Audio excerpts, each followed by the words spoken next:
welcome back to Fireside Chats after a little time off during Christmas and the holiday season.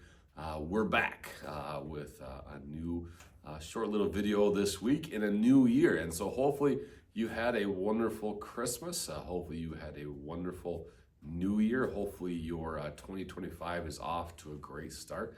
As I've reminded some people, and maybe you haven't thought about it this way, we are now a quarter of the way through the 21st century. So time is flying by. But today is not only, and this week is not only 2025, but we are now in Epiphany. One of the great things that I love, and I hope that you enjoy as well, about the church calendar is there is this element of moving forward, but also this element of sameness. And so we're moving ahead with a new calendar year. 2025 is different from 2024. We're all getting older, life's changing, but there's also this element of sameness. Again, we do see this in the calendar year. We go from winter to spring to summer to fall, and then around again, but there's also, again, newness each year. And that's the same that's true with the church calendar. And so again, with each year, we start with Advent, go all the way through Pentecost, and then come back around. But each year, things are a little bit different. And so today, as I film this, I don't know when you're going to watch it, but today is Monday the 6th.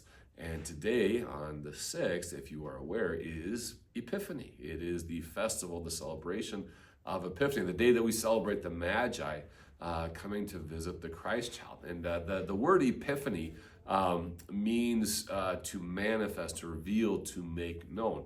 And over the years, it's become one of my more favorite of the church seasons because it is different, it is unique. It's often, I would say, overlooked to a certain degree. But it was a season where we focus on a few things. There's different ways, different things that we really emphasize in this season. One of which is how Jesus reveals himself to us, how he makes himself known to us, who he is through his preaching, through his teaching, through his miracles. And if you pay attention to the gospel readings in this season of Epiphany, you'll really notice that, again, they have a heavy emphasis on his preachings, his teachings, and also his miracles. But there's also an element of this season of how we are called to make Christ known to the world. And so Christ shines his light, he reveals himself to us, but also there's a very missional aspect of the season where we are called to reveal Jesus to the world, to shine his light to the world. And this is one thing I encourage you to think about, again, as we start this new year, as we are now in, again, a new month, a new, again, calendar year, as we, again, move forward in life. As you look ahead not only to the month and the year, I want you also to think about this season of how can you get to know Jesus a little bit better?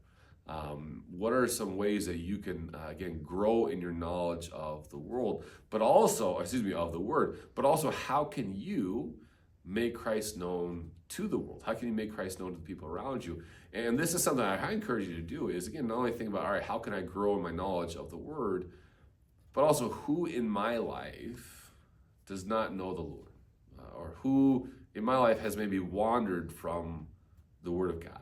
You know, maybe it's someone in your family, maybe it's a neighbor, maybe it's a friend.